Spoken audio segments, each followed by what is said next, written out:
For 6 years, I sent my son Richard $200 every single month. He told me it was for his brother David's hospital bills. David died of cancer at 28, and Richard said the medical debt was crushing. $72,000 that collectors were threatening to take to court, so I paid. Every month. Without question.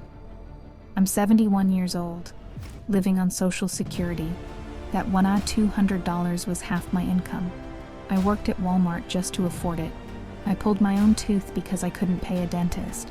I ate 1 meal a day. My youngest son Thomas tried to warn me. "Mom, something's wrong. Richard's lying to you." I called him jealous, told him to stop spreading poison about his own brother. Then I got a call from the insurance company. "Mrs. Carlson, your son David never had any outstanding medical debts. $86,400. 6 years of payments. All of it went straight into Richard's pocket. My own son had been robbing me." Before we continue, have you ever been betrayed by someone you trusted with your soul? Tell me in the comments. And if you believe in justice, subscribe to Prime Karma Stories now. Join our family and help us fight for the truth.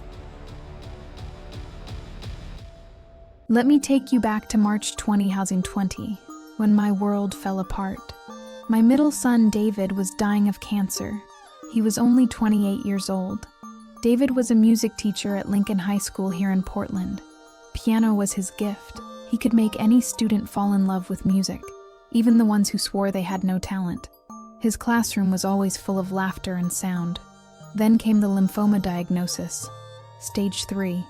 Aggressive. The doctor said chemotherapy might give him a chance. We tried everything. 8 months of treatments that cost a fortune, even with his teacher's insurance covering most of it. His wife Rebecca never left his side. Neither did I. I'm Judith Carlson. I'm 71 now, but back then I was 65, recently retired from working as a school secretary. I have 3 sons. Richard is my oldest at 48. David was my middle child, and Thomas is my youngest at 45. David died on March 15th, 2020. With Rebecca holding one hand and me holding the other. Burying your child goes against nature. I'm not supposed to outlive my babies, but there I was, picking out a casket for my 28-year-old son during a pandemic lockdown. The funeral was small. COVID restrictions meant only immediate family. Rebecca could barely stand. Thomas flew in from Seattle despite everything being shut down. He cried through the entire service, and Richard was there too. My oldest son had always been the one with problems. Never could keep a job for long. His ex-wife left him 5 years earlier. Took everything in the divorce. No kids of his own. He'd been living in a cheap apartment in Portland, always claiming he was between opportunities. But at David's funeral, Richard was attentive, helpful. He organized the reception, handled the funeral home paperwork, made sure I ate something. 3 days after we buried David, Richard showed up at my house. I was sitting in my kitchen, staring at nothing. Grief had hollowed me out completely. I hadn't slept. I hadn't eaten a real meal. I just existed in this fog of pain. Richard sat down across from me, his face serious. "Mom, we need to talk about David's medical bills." My stomach dropped. I'd been so focused on watching my son die that I hadn't thought about what came after. The treatments, the hospital stays, the experimental drugs insurance wouldn't cover. "How bad is it?" I whispered. Richard pulled out a folder. Inside were papers, hospital billing statements, insurance EOBs, pages of medical codes I couldn't understand. It all looked official, real. "It's bad, Mom. David's insurance covered most of it, but there's still $72,000 in outstanding medical expenses. The hospital's billing department has been sending notices. They're threatening to send it to collections, which means they could come after his estate. They could come after you. $72,000. I felt the room tilt.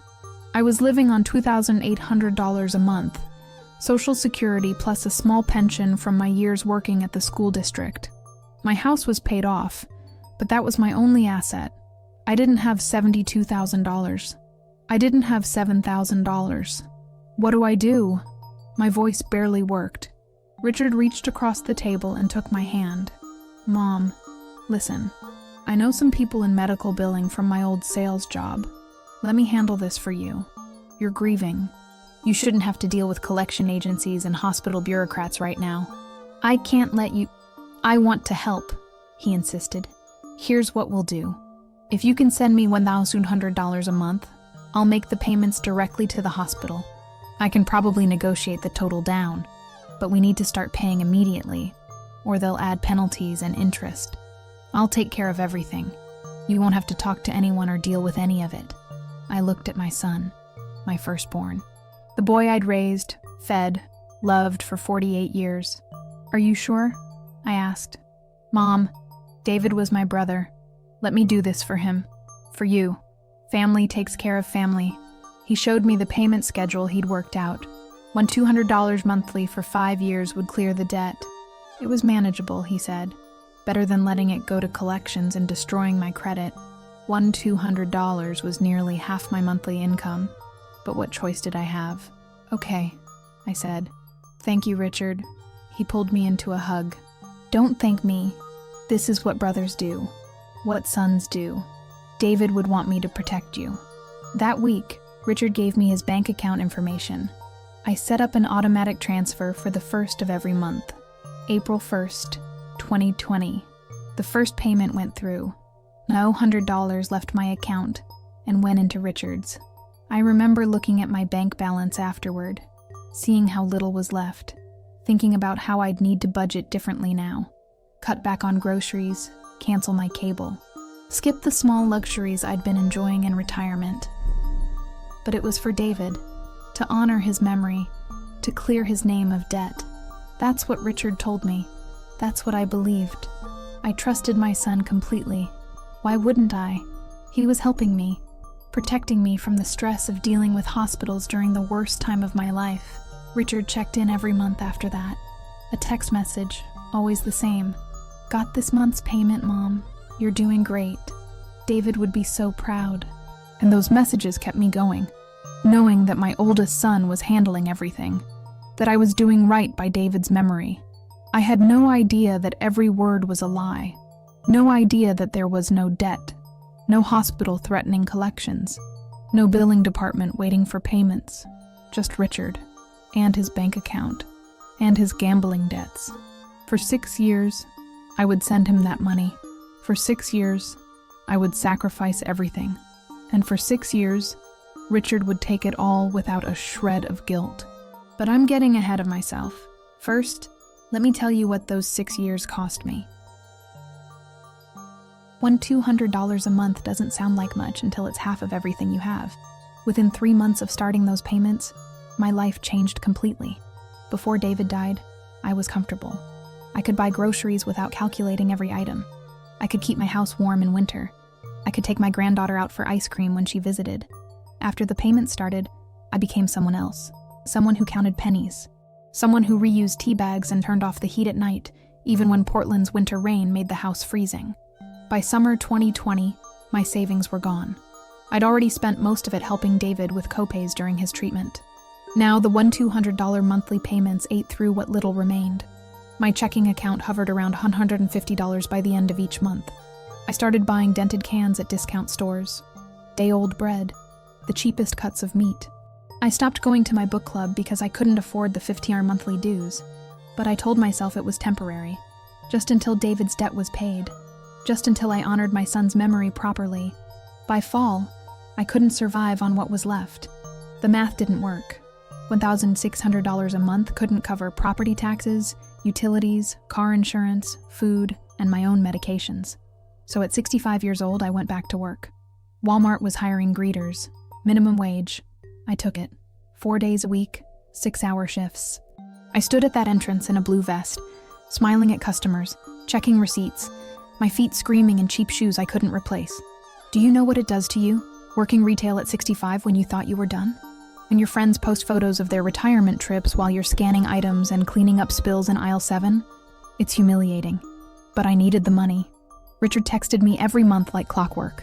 Got the payment, Mom. You're doing great. Almost there. Those messages were the only thing that kept me going. In 2021, my water heater died. The repair estimate was $800.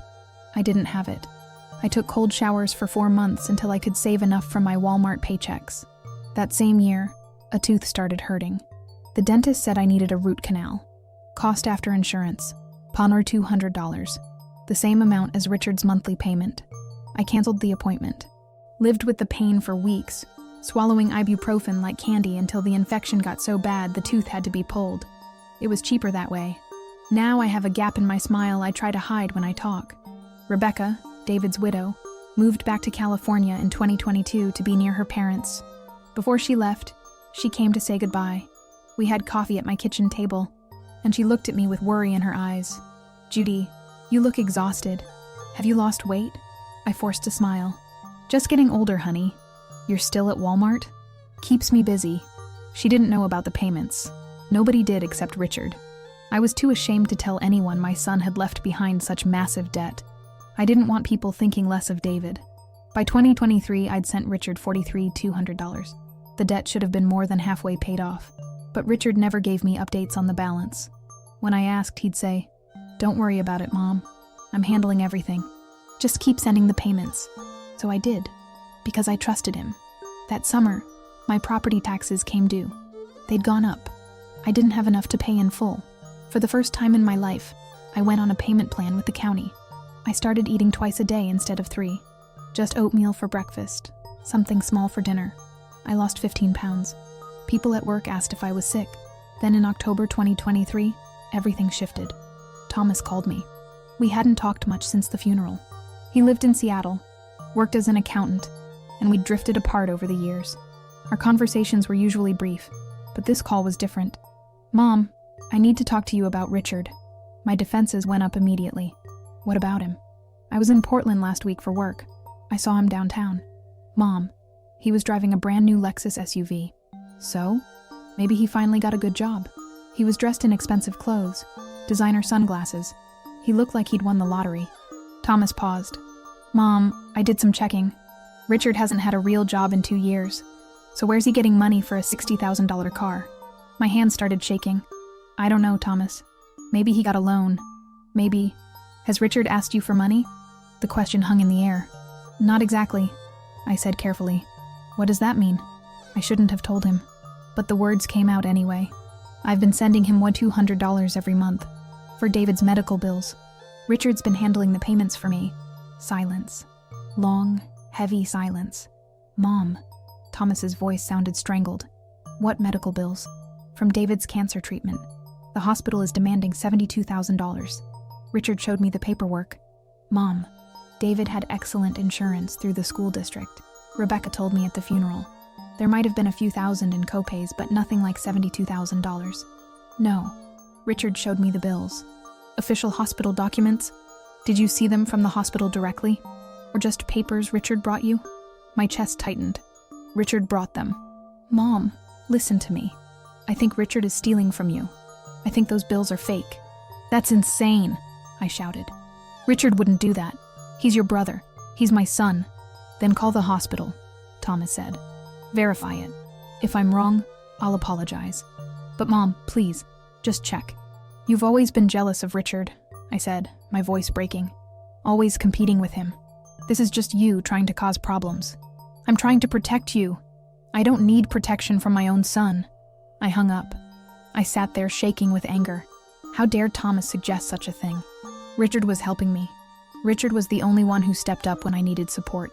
I blocked Thomas's number, and on November 1st, I sent Richard the next $1,200 payment, right on schedule. That was my mistake, my choice. I picked the lie over the truth because I wasn't ready to see it. Sometimes the people closest to you are the easiest ones to fool, because you need to believe in them. And Richard knew that better than anyone. It's hard to admit I chose the lie over the truth for so long. Have you ever ignored your gut feeling about someone you loved? Tell me in the comments.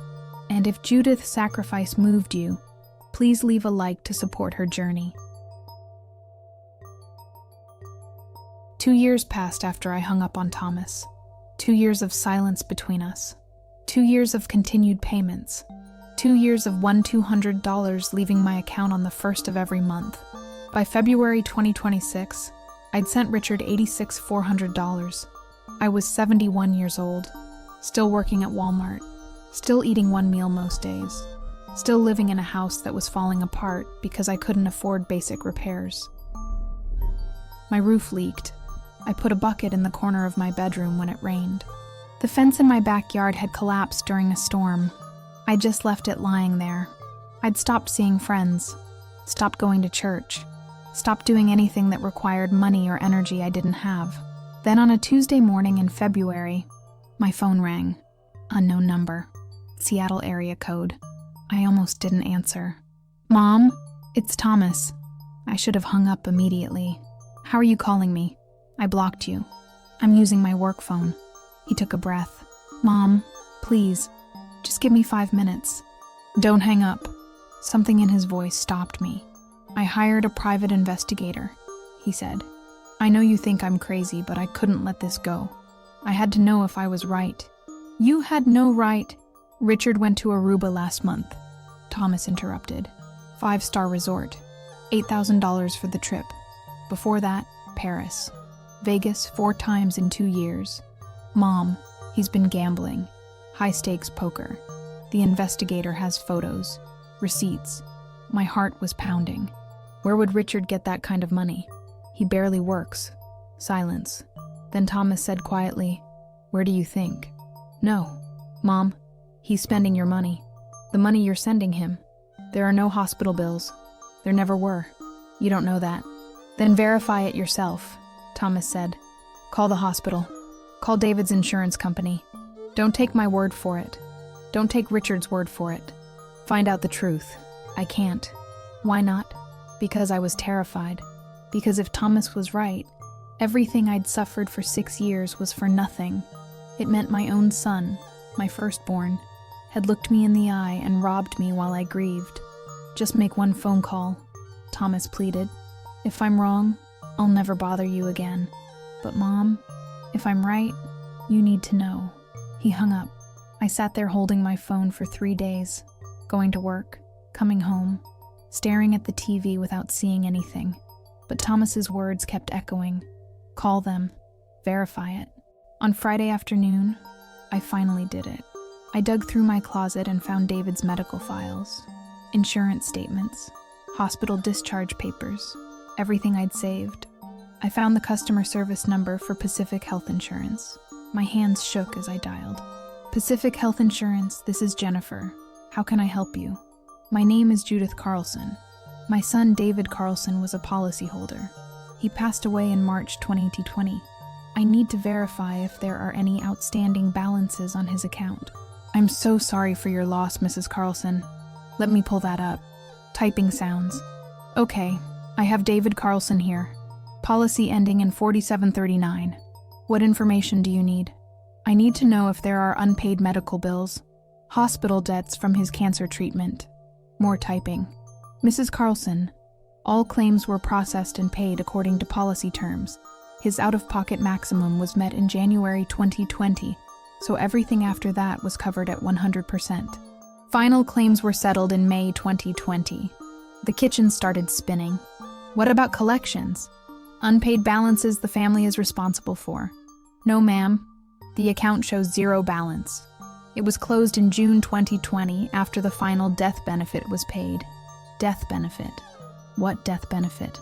The policy included a $50,000 death benefit. It was paid to the designated beneficiary in May 2020. My voice came out as a whisper. Who was the beneficiary?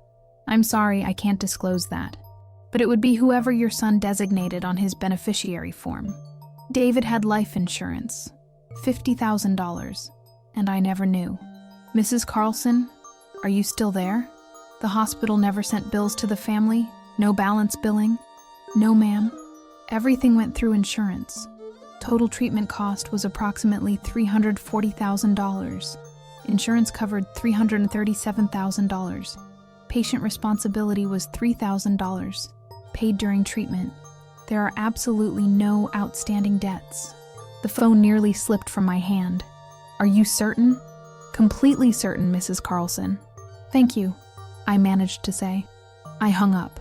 I sat on my couch in complete silence. No debts. There were no debts. The $72,000 Richard told me about didn't exist. The hospital bills were fake. Everything was fake. For 6 years I had worked at Walmart, skipped meals, pulled my own tooth, lived in poverty, and Richard had been lying to me the entire time. He'd stolen $86,400 from me, plus another $50,000 in life insurance I didn't even know existed. My own son had stolen over $136,000 from me while I grieved his brother. I called Thomas back with shaking hands. He answered immediately. "Mom, you were right," I said. My voice sounded hollow, empty. "You were right about everything." "Oh, Mom," I could hear him crying.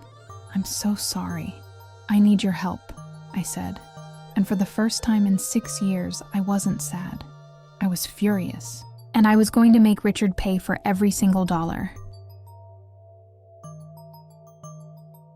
Thomas drove down from Seattle the next morning, 5 hours straight. When I opened the door, he pulled me into a hug and I broke down. 6 years of holding everything together, and I finally cracked. I sobbed into my youngest son's shoulder.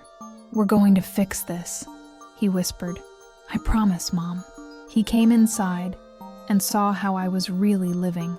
The bucket catching rainwater in my bedroom, the cracked linoleum, the nearly empty refrigerator, furniture held together with duct tape. His face went pale. "How long have you been living like this?" "Since the payments started." Thomas sat down and put his head in his hands. "I should have pushed harder. I wouldn't have listened," I said. "But I'm listening now." He looked up. "Then let's build a case." I brought out everything from my closet. 6 years of bank statements showing every $200 transfer to Richard's account. I'd kept them all, thinking I'd need them to prove the debt was paid. Instead, they would prove I'd been robbed by my own son. Thomas spread them across the table. "This is good. Do you have messages from Richard?" I pulled out my phone and scrolled through years of texts. "Got this month's payment. You're doing great, Mom. David would be so proud of you. Almost there. Just keep it up." Thomas's jaw clenched. "He manipulated you every step of the way. There's more." I showed him the fake hospital documents Richard had brought me in 2020.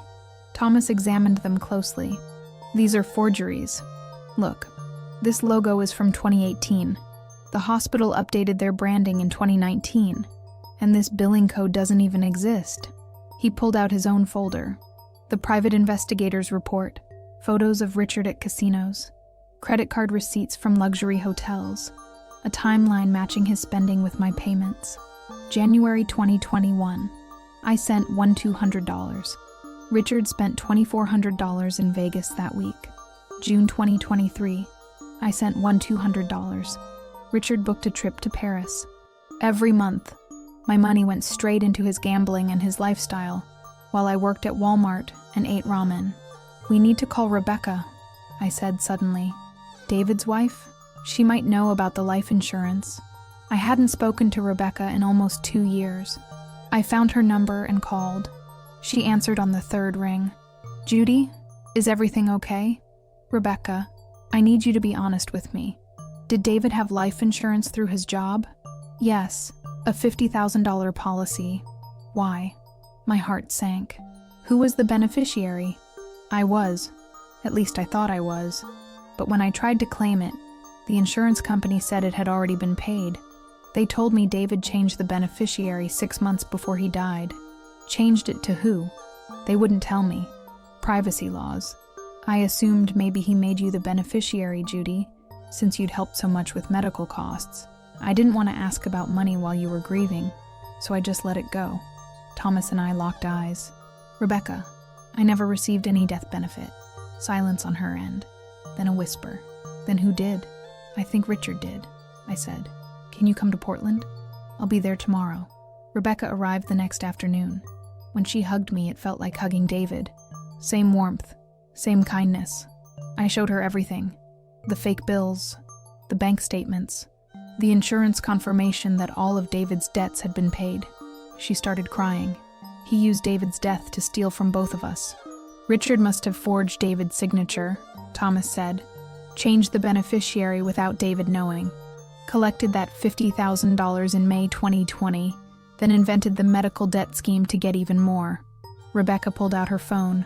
I kept the paperwork from when I tried to claim the benefit. It shows the payment date, May 15th, 2020, right when Richard started asking me for monthly payments. He'd already stolen $50,000, but that wasn't enough. He wanted more, so he created a fake debt to bleed me for years. We have enough, Thomas said. Documented fraud, forgery, theft. We need to go to the police before Richard realizes we're onto him. What if he runs? I asked. Then he looks guilty, Rebecca said firmly. Either way, Judy, you're getting your money back, and he's going to pay. I looked at them. My youngest son, who never gave up on me. My daughter-in-law, who came back to help even after years of silence. Richard thought he'd isolated me, thought he'd made me too dependent to question anything. He was wrong. I wasn't alone, and I wasn't the grieving widow he'd manipulated 6 years ago. I was a mother who'd been betrayed by her own child, and I was ready for war. The next morning, the three of us sat down and calculated everything. I needed to see it, all of it, every dollar Richard had stolen. Thomas opened a spreadsheet on his laptop. Let's start with monthly payments. $200 a month, I said, starting April 2020 through February 2026. He typed. That's 71 months total. The number appeared, $85,200, plus the death benefit, Rebecca said quietly, pulling out the insurance document. $50,000 paid to Richard in May 2020. Thomas added it. $135,200 total. I felt sick staring at that number. There were also extra fees, I remembered. Richard called 3 times over the years saying the hospital added late penalties, $400 each time. Thomas's fingers moved across the keyboard. Another $200. Total stolen. $136,400. $136,400. That was more than I'd earned in 3 years at Walmart. That was enough to buy a house. That was everything. Let me show you where it went, Thomas said grimly. He opened the investigator's report. The first photo showed Richard at a casino in Las Vegas, holding a drink, wearing expensive sunglasses. Date: June 2021. 2 months after I'd started working at Walmart to afford his payments. Thomas scrolled through more photos. Richard on a beach in Aruba. Richard at a restaurant in Paris. Richard holding poker chips at a card table. Every photo had a date. Every date matched my payments. He has a serious gambling problem, Thomas said. The investigator tracked him to casinos in Vegas, Atlantic City, and local card rooms here in Portland. He's losing thousands at a time. Rebecca leaned closer. Look at this one. Richard standing next to a silver Lexus SUV, grinning. The caption read, "Finally treated myself right. That car cost $68,000, Thomas said. Bought with cash. Your cash, Mom." I couldn't speak. Thomas pulled up spending records.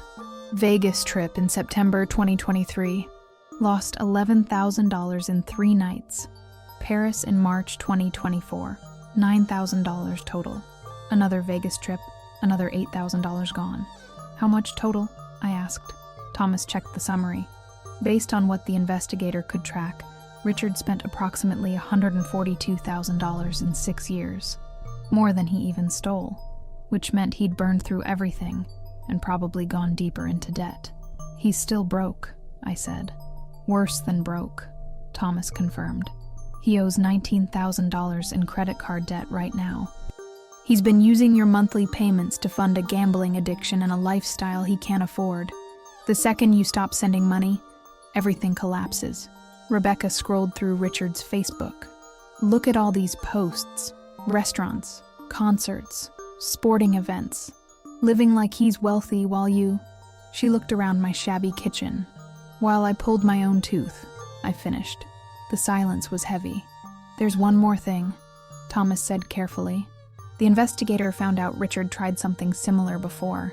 In 2016, he convinced an ex-girlfriend's elderly mother to give him $12,000 for a fake business investment.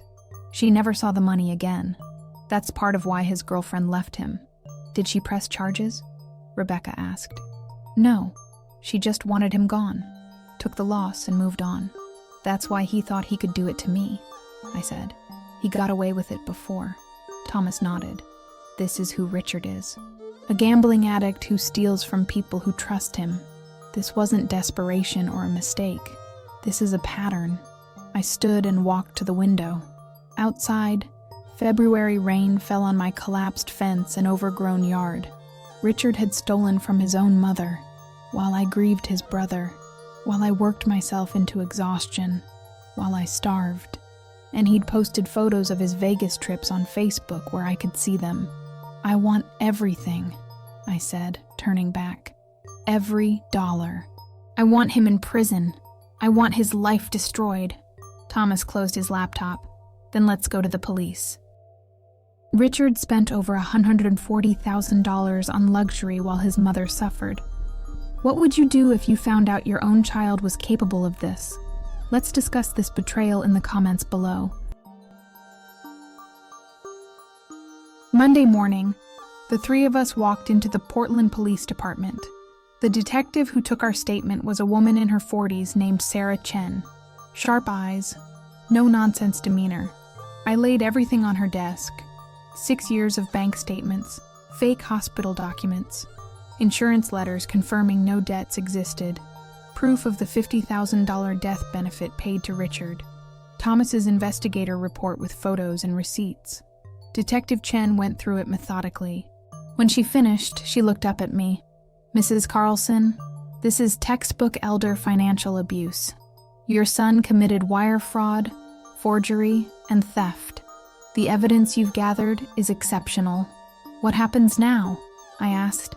I'll open a criminal investigation immediately. We'll subpoena his bank records, bring him in for questioning. Based on what you've shown me, the DA will almost certainly file charges. How long does this take? Thomas asked. These cases can take months. But you have documentation most victims don't. That speeds things up considerably. After the police station, Thomas drove me to meet with an attorney. Patricia Morrison specialized in elder financial abuse cases. Patricia's office was downtown, clean and professional. She reviewed our evidence and leaned back in her chair. You have two paths, Judith, criminal and civil. The criminal case will be handled by the DA. If Richard's convicted, he could face 5 to 7 years in prison. Good, I said. The civil case is where you sue to get your money back.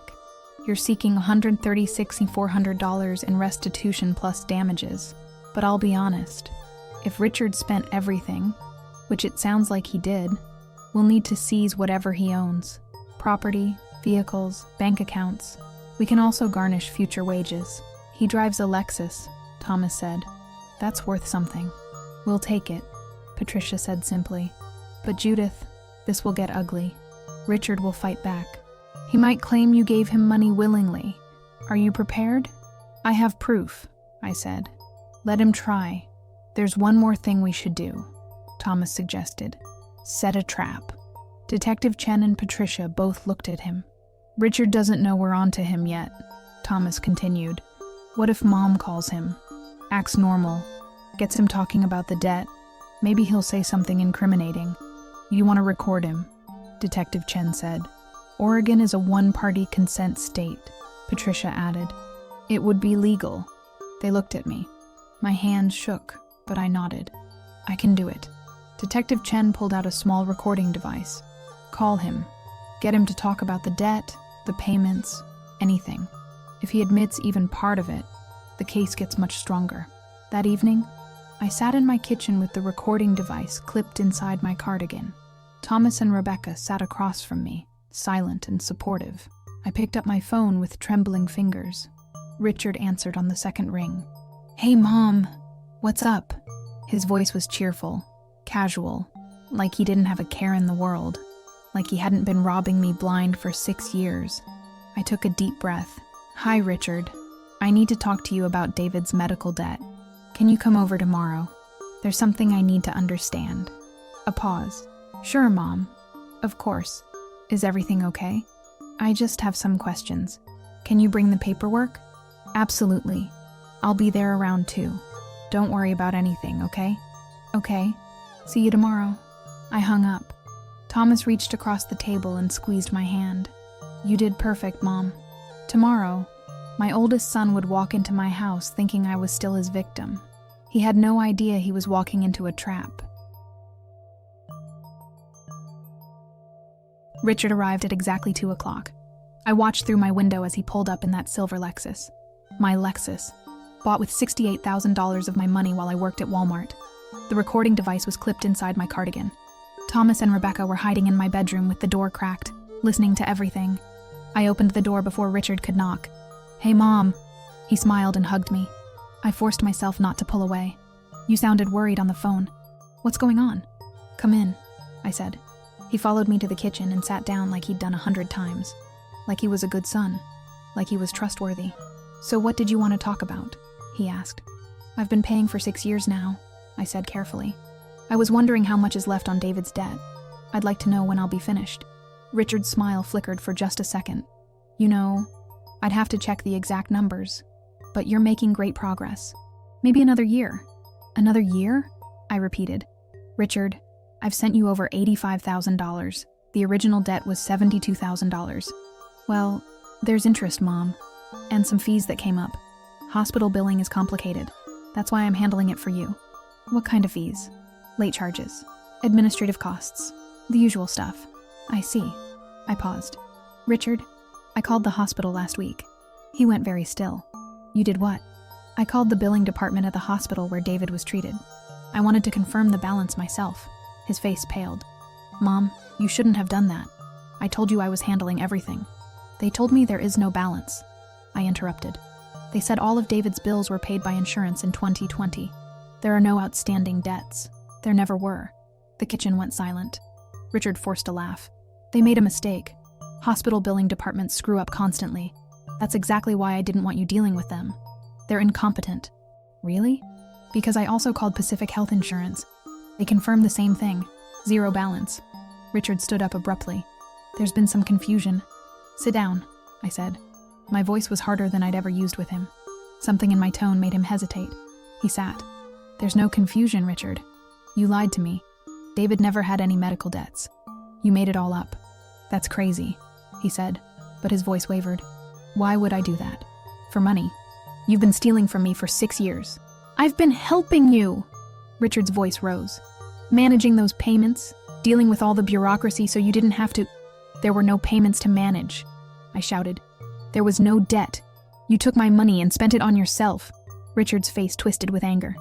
You don't know what you're talking about. You're confused, Mom. You're old and you're getting things mixed up. People are putting ideas in your head. I'm not confused. I have bank records. I have the fake documents you showed me. I have proof. He stood again, and this time there was something dangerous in his eyes. You need to be very careful, Mom. Very careful about accusing your own son of things you don't understand. I understand perfectly. You're a thief. Watch yourself, Richard hissed. I'm warning you. Or what? What are you going to do, Richard? Threaten your own mother? His face went red. You want the truth? Fine. Yes. I took the money. I used it for myself. And you know what? You weren't going to do anything important with it anyway. You just sit in this disgusting house feeling sorry for yourself. I was paying what I thought was my dead son's debt, I screamed. I worked myself into the ground because you told me David owed $72,000. I pulled my own tooth. I nearly lost my house. And you knew. You knew what I was sacrificing. David was dying anyway, Richard yelled back. His life insurance, that $50,000? I took that too.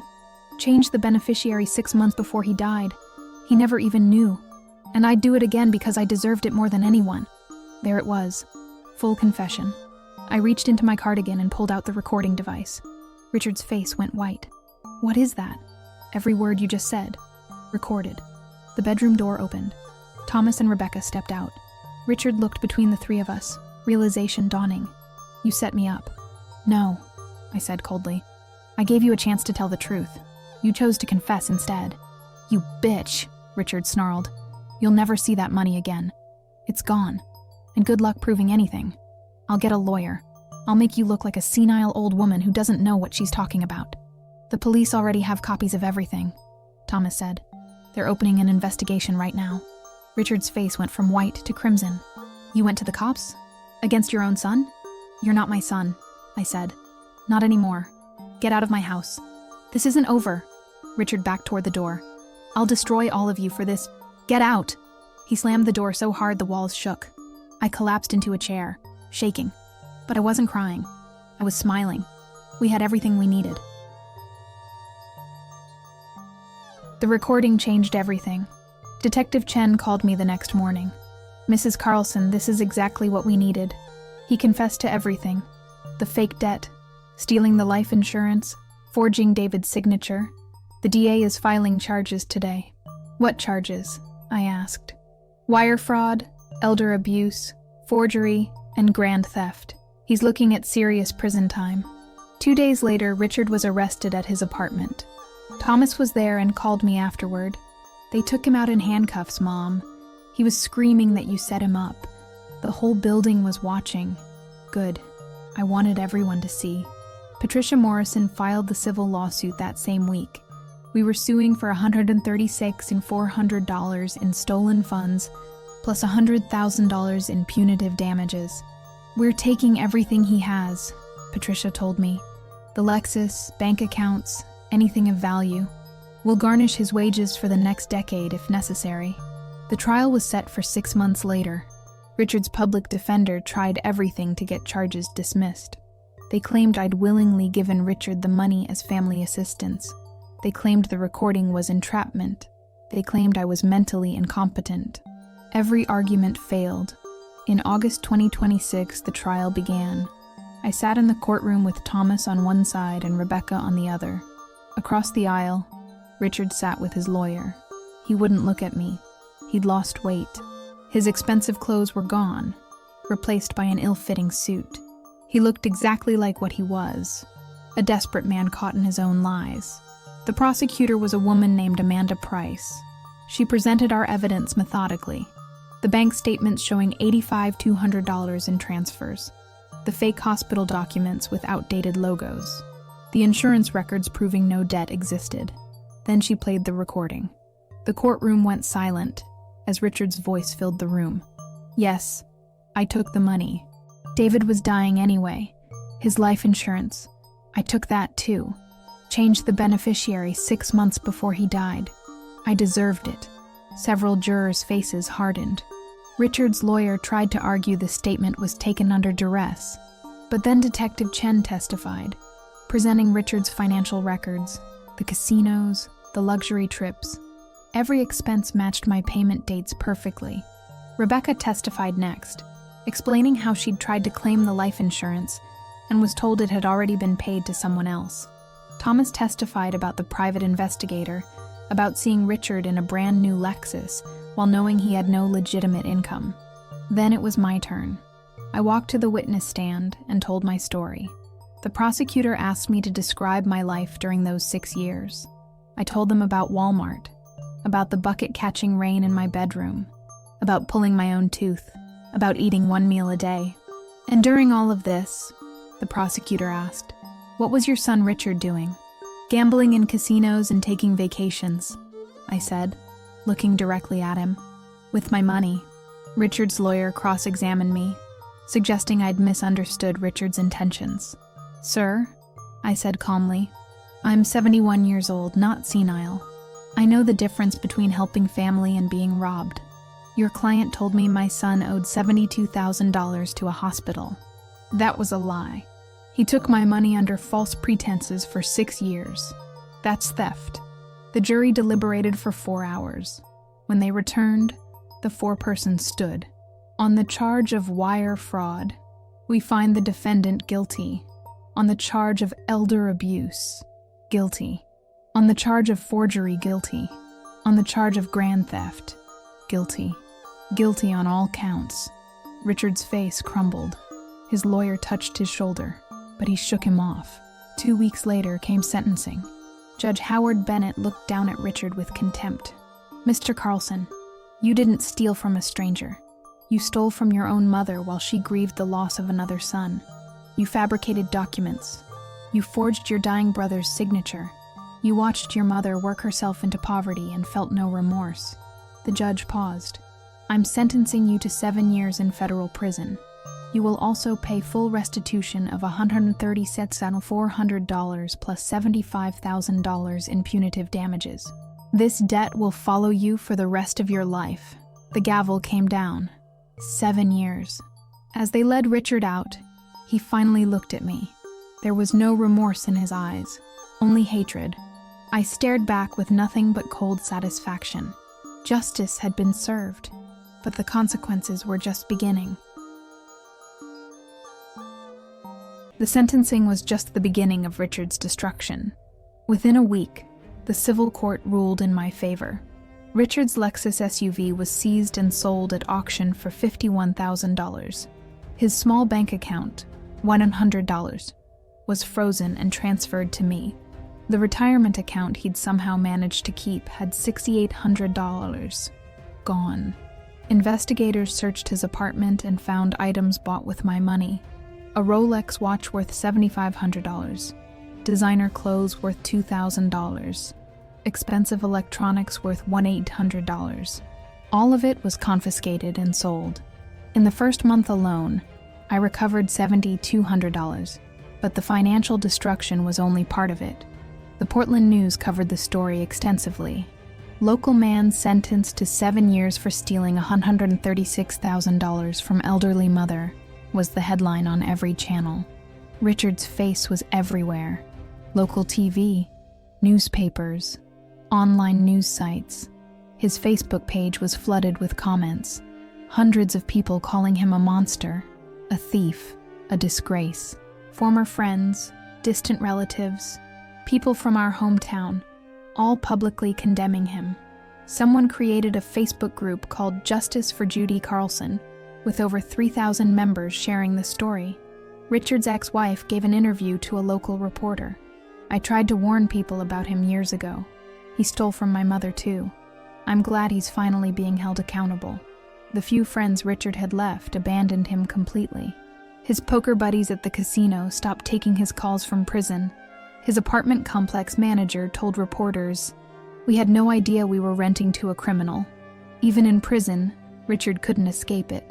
His wages, barely $50 a month from his prison job, were immediately garnished. Every penny went toward the restitution he owed me.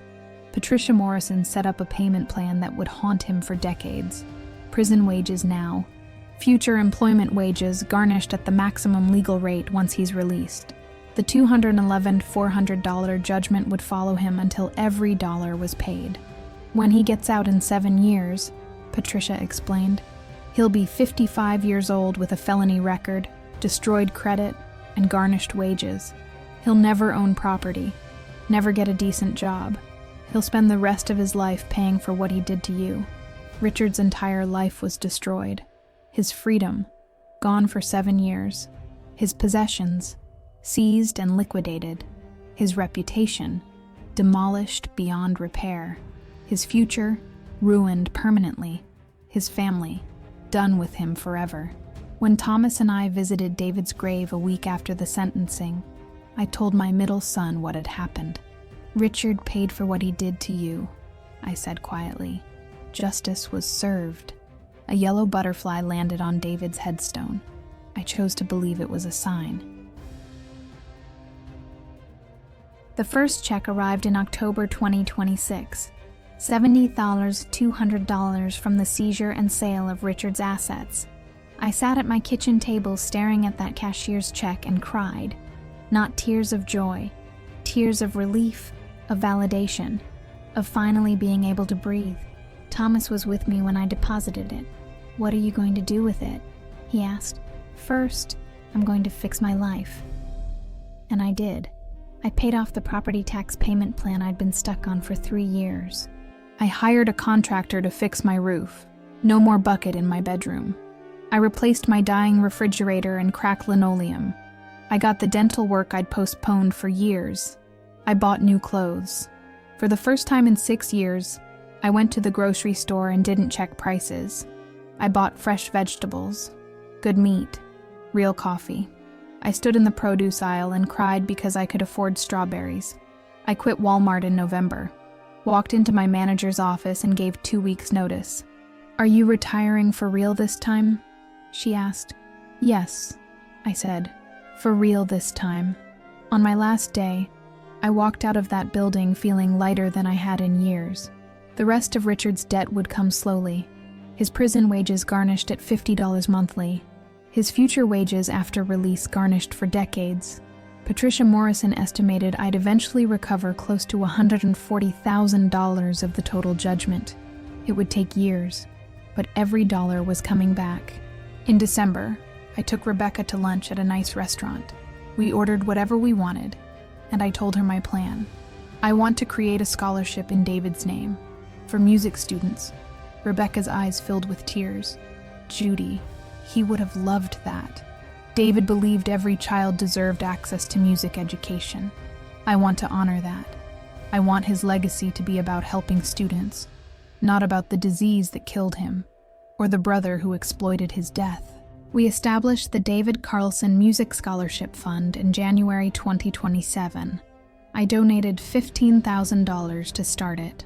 The scholarship provides $1,000 annually to a Lincoln High School student who shows promise in music but can't afford lessons or instruments.